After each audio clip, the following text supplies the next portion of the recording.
Use keywords in the body, use in the phrases within the body text. Again, if you put the keywords in the title tags and you don't put them in the text of the page, it's not going to be too good for you. It's not going to rank well. You can't just put them up in the title tags. It actually has to be in the text of the page itself. Yeah, you can use certain things like using strong within the text. You know, that sometimes gets overused. Not quite as big of a deal as it used to be. If you are using images and you aren't using like cascading style sheet sort of image replacements where it's really the text is there and the image is coming up on top, sort of like WordPress and some of the other blogging software platforms do, or we do on our website. If you are just putting sort of basic images in there, use alt text. You might make exceptions for spacer images or something like that where the text is just says the word spacer. But certainly if it's an image of like a car accident or of a surgical procedure, I'd put some text in there to describe the image. I want to show a quick couple examples here. First, starting just with some alt text image examples. Now this is an old site. You can sort of tell because I was using Internet Explorer on the Mac back in 2003 to get this example. And these guys, they fixed their site since. So I really probably shouldn't pick on them. But back in the day, these guys were doing asbestos cases. They were spending a lot of money on cost per click, and this was their site. And when you turned off, different images and things, you wanted to look at the alt text, you could see there was nothing there. They basically had all these practice areas were image files, and the only ones that really had alt text were the words contact us, sitemap, and disclaimer, which while good from a usability standpoint aren't necessarily keyword rich. So using obviously they should have asbestos, BACOL, from the other practice area terms there in their nav, if they were going to use images as alt text. It's certainly there for the little asbestos book there as well on the right-hand side. Again, going back to 2003, this is how Apple did it at the time.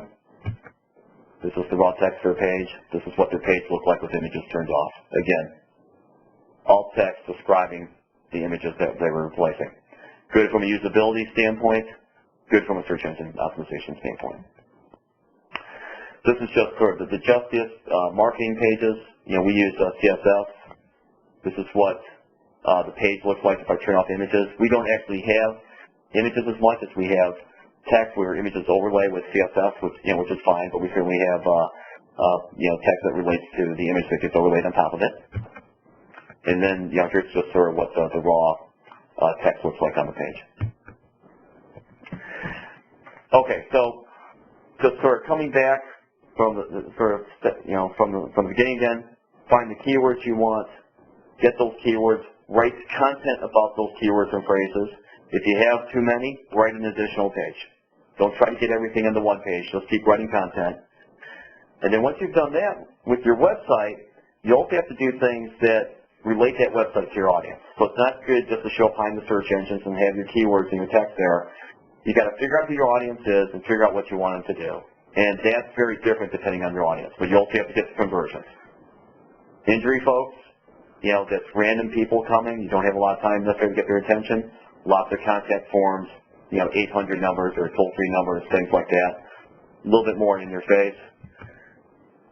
And then part Richie, if you type in Indianapolis injury lawyer, go back here to their title tag. They're probably doing pretty well, but one of the reasons is that their title tag's correct. Here's Minami up in San Francisco. They do a lot of business stuff. They do some injury stuff, but trying to for the business firm. A little bit cleaner look, not quite as much in your face. Again, title tag, San Francisco business attorneys up there. And they probably do pretty well for that. Again, the title tags are driving quite a bit of that. But again, sort of a cleaner look, their audience, more towards businesses. So one other piece of content that I want to mention that helps both from an optimization standpoint, especially when I get to talking about sort of name search optimization, which is important from a reputation management perspective, but also in terms of getting conversions, is writing a good profile about yourself. And so you want to write a good profile about yourself on your website. You also want to write a good profile about yourself on the different directories you're going to be in. On the NOLO directory, or when they bring the NOLO directory content over to Justia, it sort of gets pushed out. You want stuff that's quality so it makes you look good. It really helps on conversions.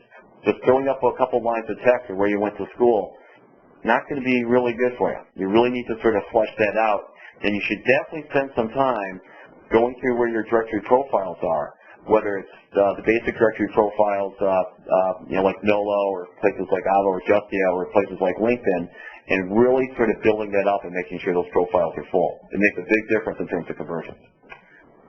Okay, couple places to get free websites. You can get free websites from Justia. So you can go to justia.net, which is our free website place. You can go to justia.com and see it way down at the bottom of the page. But justia.net, we have free websites. As long as you like red, white, and blue, you're in pretty good shape. We have 3 different designs. This is the Statue of Liberty, perfect for immigration firms.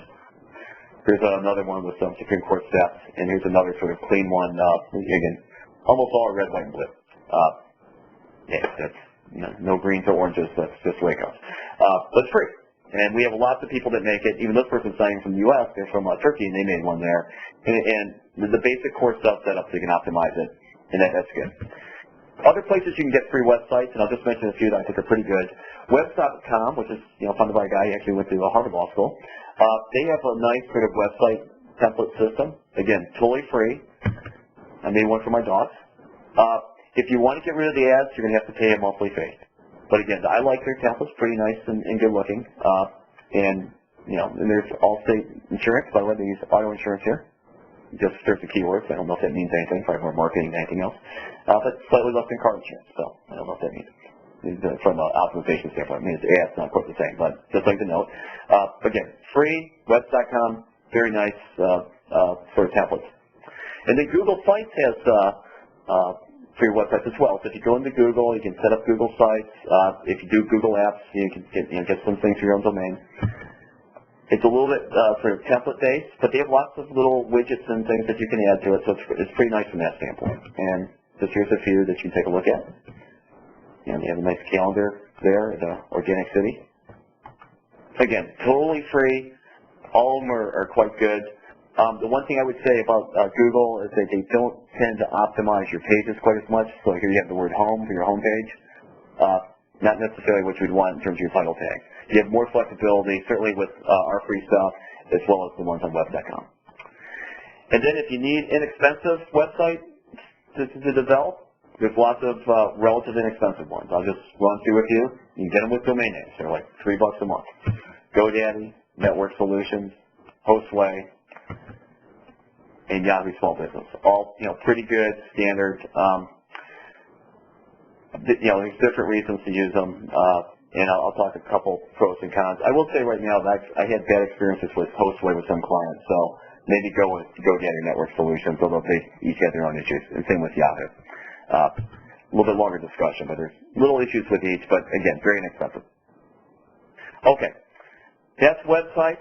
Again, we've talked about the keywords, search engines, the keyword stuff. We talked about websites. You're going to produce a lot of content, lots of different pages, focus on the different keywords. That's all good. Now let's go into blogs. So blogs, to a certain extent, are just like websites. They're basically websites with certain ordering of the pages. So this is a blog, Michael Haslam's Class Action Defense blog. It's really good. You should check it out. Type in Class Action Defense. I think it shows up pretty high in Google. Very good content, but again, he's doing post by post. The latest thing that he writes about shows up at the top. So this would be the latest post that he wrote about. Here's another one. Again, it's a legal blog. It also does quite well with search engines, but this one's sort of, he's sort of having fun with it. It's a humor news thing. He's done pretty well right here in the ABA, gave him an award for it. So even though we have, nude statue right there, which you normally wouldn't see, and back in the old Bush days, they'd cover that up. But in the Obama administration, that's a blog post. And then you have ones that are focused a little bit more on, just injury acts and stuff, sort of talking about different laws. Again, they sort of cover a few things, and here's one that's a little bit more localized, death and taxes. Joel, Michigan Law grad. Again, it's a little bit more, he has a little bit more localized stuff. He also will bring in some of the seminars and stuff that he does here as well. This right here was the growth of blogs through 2007. So, and this looked great. I used to show this slide in 2007, and people go, wow, look at blogs taking off. Easy to publish to, lots of people, it's really a lot of user-generated content. This has really slowed down quite a bit, and it's slowed down, if I was to come through here, it would be sort of like that. It hasn't really grown too much, and it's sort of going that way. a little bit up, but not quite as far up as fast as it's going up through 2007. And that's mainly because of the social networks. You're finding a lot more people spending their time on Facebook, to a certain extent on Twitter, especially the blogger type folks, and so they aren't blogging quite as much. What I will say about blogs versus the social networking stuff is that when you do a blog post or a blog page, that stays up there forever, or at least until you take it down. You get real content up there that's going to get indexed and it's going to be up there for a long period of time. It's a real page of content. If you're spending time on Facebook and Twitter, that can be fun, but your work product there is sort of disappearing over time. So you spend time on there, but it's not as permanent as what a blog post would be. So it's just something to think about. You do a blog post, maybe get a little bit of traffic to it the first day, but you might still get traffic to it a couple of years from now. You do a tweet, you do something on Facebook, you might get a lot of traffic the first couple of days, and then later on it's close to zero. And we notice this on our own blogs. Like our own blogs, if I do a blog post, I might the first day, get say 500 or so visits. If I put the same thing up on Facebook, I might get 5,000, 10,000 visits of it. But my blog post is up there for a long time, so I'm going to get a lot more traffic over the course of the life of the work product. Here are some free places to get blogs. These are all really good ones. Actually, there's two free ones and one that's a little bit of price, but they're all good. Blogger, Google's done a really good job here. Here's my dog. It's Sheila has her own Blogger blog.